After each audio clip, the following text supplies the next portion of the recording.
Hello, I'm Kayla Rogers, and I'm here with Nicholas Briggs.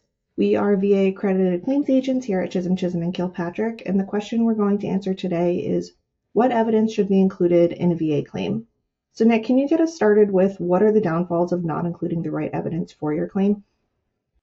Sure thing. So the first thing we often see is not including enough evidence in the claim, which could cause it to be denied. Obviously, VA has a duty to assist you in gathering evidence, but that only goes so far. They need your cooperation. And they can't search for something that they don't know about. So make sure that when you're filing your claim to note anything you think might be relevant, including the possible existence of private medical records. Another problem might be submitting the wrong evidence or irrelevant evidence. If you submit too much evidence related to claims that aren't actually at issue or aren't related to the issue that you're claiming, it could cause delay by forcing VA to research into an issue or theory of service connection that might not necessarily be relevant. However, you still want your claim to be complete.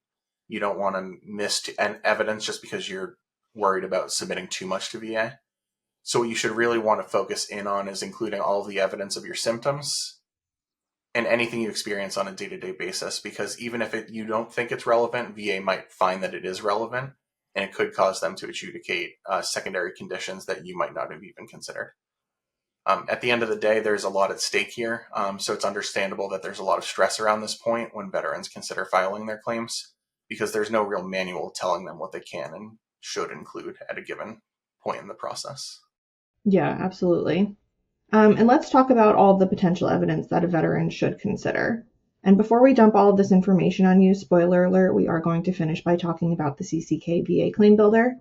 So Nick, what does the Claim Builder do? Sure. So it's a free tool available on CCK Law's website that suggests a list of different types of evidence that can be tailored to your specific claim. So we're trying to make this process of gathering evidence a lot more streamlined for veterans from the very beginning. And with that in mind, let's dive into some examples of potential evidence that a veteran might want to consider when they're filing claims. Nick, can you go through a list of different things they want to look at? Absolutely. And this is a long list, so bear with me, but it's also going to depend on the type of claim that you're filing, be it for service connection or an increased rating. But generally speaking, we look to service records, which can help prove presumptions. We're also looking at lay evidence, such as buddy statements, statements from friends or family, or from coworkers or supervisors. The evidence can also include any photographs from your time in service, any VA medical evidence, service treatment records, private treatment records, any VA exams that you've completed in the past, any independent medical opinions you might have already obtained from your own private doctor. There are also specific forms and statements that might be relevant to your PTSD claim if that's something you happen to be claiming. And then different types of claims will require different types of evidence. If you're pursuing aid in attendance, for example, you want to make sure that you're including evidence that you're receiving regular care from another person based off of your need for assistance with activities of daily living. If you think that your disability keeps you from holding a normal job, this could open up a claim for TDIU, which requires its own different types of evidence. At the end of the day, there's also specific evidence that could lead to a number of benefits that veterans might not even be aware of, like special monthly compensation, which can be paid on top of their basic benefits for things like the loss of use of a limb or a special organ.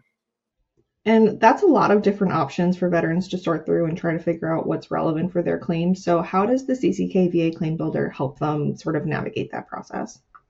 So the claim builder is put together in such a way that it asks the veteran a number of basic, quick questions about their service record and their current living situation to kind of get a sense of what conditions and what sorts of claims they might be interested in filing. And then from there, it filters the lists of different types of evidence that are available and will provide them with a list of the evidence and the specific forms they might need to consider submitting as a part of their claim.